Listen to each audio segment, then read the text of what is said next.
इस कहानी के शुरुआत में हम एक लड़की को देखते हैं। वो बिना ब्रा और अंडरवियर के सो रही थी। फिर जब वो गहरी नींद में पहुंच जाती है तब कोई अचानक से उसका ब्लैंकेट खींच लेता है और ठीक उसी समय उस लड़की की आंख भी खुल जाती है।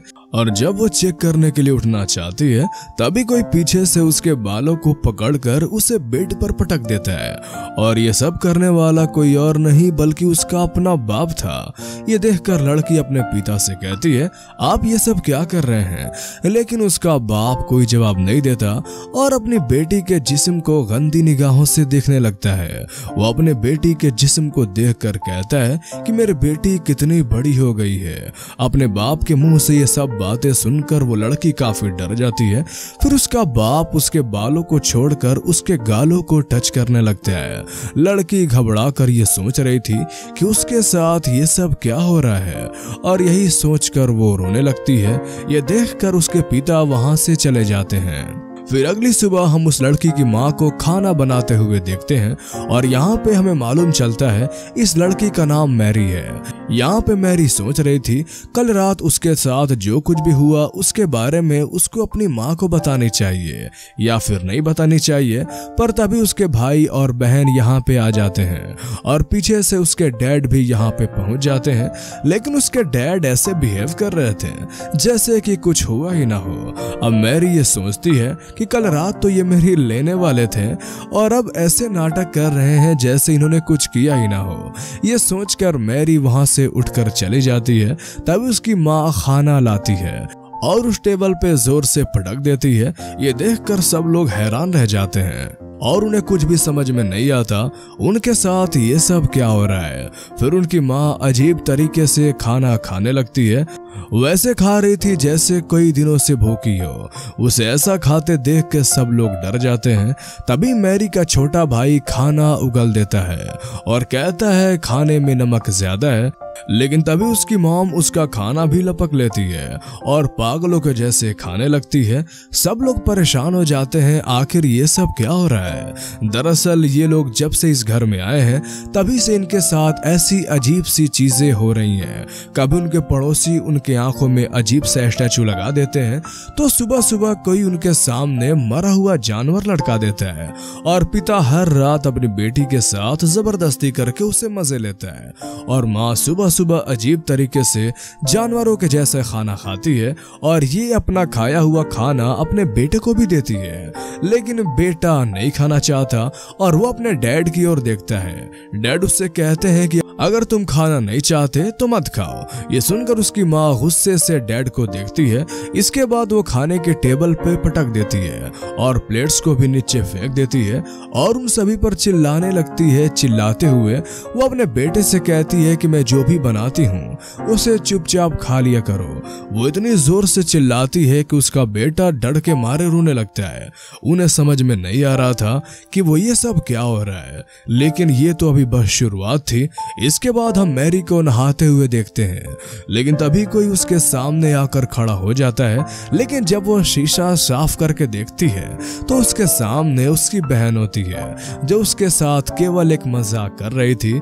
इसके बाद दोनों बहनें मैरी के कमरे में चली जाती हैं। यहाँ पे मैरी की बहन उसे बताती है कि कैसे उसके डैड हर रात उसकी लेने के लिए आते हैं। यह सुनकर मैरी को यकीन नहीं हो रहा था कि उसकी बहन के साथ भी ये सब हो रहा है। तभी उनके डैड भी वहां पे पहुंच जाते हैं और उन्होंने इन दोनों की सारी बातें सुन ली है, इसलिए वो चाकू निकाल कर उन दोनों पर हमला कर देते हैं। लेकिन मैरी उनको धक्का देकर वहां से भागने लगती है पर उसके डैड उसके बालों को पकड़कर उसे उठाकर नीचे फेंक देते हैं और सीढ़ियों पर गिरने के वजह से मैरी बेहोश हो जाती है। इस बीच उसके डैड स्टोर रूम से एक हथौड़ा ले आते हैं। फिर हम मैरी को देखते हैं। अब मैरी को होश आ गया था और वो अपनी बहन को ढूंढ रही होती है। तभी उसे एहसास होता है जैसे कोई उसके पीछे खड़ा हो और जब वो पीछे मुड़कर देखती है तब उसके डैड दिखाई देते हैं जो कि हाथ में हथौड़ा लेकर उसी की ओर बढ़ रहे थे। लेकिन इससे पहले कि वो कुछ कर पाते मैरी उनके सर पर कुछ मार देती है। लेकिन इससे उन्हें कुछ भी नहीं होता। मैरी की इस हरकत के वजह से उसके डैड और भी ज्यादा गुस्से में आ जाते हैं। और वो मैरी के ऊपर हथौड़े से हमला कर देते हैं, लेकिन मैरी नीचे झुक जाती है, जिससे हथौड़ा दरवाजे पे लग जाता है। तभी नीचे से किसी की आवाज आती है और ये आवाज मैरी के डैड की थी, जो कि सीढ़ियों से ऊपर आ रहे थे। इसी बीच यहाँ खड़ा जो आदमी था वो हथौड़ा फेंक कर दूसरे कमरे में चला जाता है। तब तक उनके डैड भी ऊपर आ जाते हैं। डैड को सामने देखकर दोनों बहनें डर जाती हैं। फिर डैड दरवाजे पर लगे निशान को देखकर उन दोनों से पूछते हैं, क्या तुम दोनों झगड़ा कर रहे थे? लेकिन वो दोनों कुछ भी जवाब नहीं देती। इसी बीच उनका भाई भी कमरे से निकलकर बाहर आ जाता है। अपने भाई को देखकर मैरी उससे कहती है कि तुम यहाँ से भाग जाओ, लेकिन तभी मैरी की मॉम आकर उस हथौड़े को उठा लेती है और उन पर हमला कर देती है। वो काफी अजीब तरीके से स्माइल करती है और टूटे हुए कांच के टुकड़ों पर चलने लगती है। तभी नीचे से एक और लेडीज की आवाज आती है और ये आवाज किसी और की नहीं बल्कि इनकी माँ की होती है। वो ऊपर आकर उन सब से पूछती है कि यहाँ पे क्या हो रहा है, लेकिन सब लोग उन्हें देखकर डरने लगते हैं। फिर अगले दिन मैरी के डैड अपने भाई को घर पे बुलाते हैं। उनके भाई चर्च के फादर थे। फिर जब फादर उनके घर पे आते हैं तो वो सारी कहानी बताई जाती है। फिर सब लोग फैसला करते हैं कि रात में सब लोग एक ही कमरे में सोएंगे, लेकिन आधी रात में छोटे भाई को टॉयलेट आती है और वो बिना किसी को डिस्टर्ब किए टॉयलेट में चला जाता है। तभी उसी के जैसा दिखने वाला एक लड़का चाकू उठाता है और वो हमला करने ही वाला होता है, लेकिन तभी उसकी नजर फादर पे पड़ती है और फादर को देखकर वो रुक जाता है। फिर जब सुबह फादर अपनी आंख खोलते हैं तो सब कुछ बिल्कुल नॉर्मल होता है। इसका मतलब ये था कि फादर के वजह से सबकी रात अच्छे से बीती, लेकिन फादर इस घटना को अकेले संभाल नहीं सकते थे और इसीलिए वो सीनियर फादर्स के साथ डिस्कस करते हैं आखिर इस घर में क्या हो रहा है। फिर सारे फादर्स मिलकर एक प्लान बनाते हैं और रात में उनके घर जाने के लिए निकल जाते हैं, लेकिन रास्ते में एक कौवा उन सब के ऊपर हमला कर देता है, जिससे उनकी कार का एक्सीडेंट हो जाता है। दूसरी ओर हम मैरी के डैड को देखते हैं। वो मैरी को बेड से बांध देते हैं। तभी फादर जख्मी हालत में वहां पे पहुंच जाते हैं। फिर इसके बाद फादर मैरी के ऊपर एक क्रॉस रख देते हैं और उसे लकड़ी से मारने लगते हैं। इससे मैरी को बहुत दर्द होता है, लेकिन उसके डैड मैरी के पैर को पकड़ लेते हैं ताकि मैरी ज्यादा ना हिल सके। फादर छड़ी से लगातार उसे मारते ही जाते हैं, जिस वजह से मैरी बेहोश हो जाती है। इसके बाद हम उसी गाड़ी को देखते हैं जिस गाड़ी का एक्सीडेंट हुआ था। पुलिस वहां पर फादर को गाड़ी से बाहर निकालती है और हमें मालूम चलता है असली फादर तो यहाँ है, लेकिन जो फादर मैरी को मार रहा है आखिर वो कौन है? असल में असली शैतान वही होता है।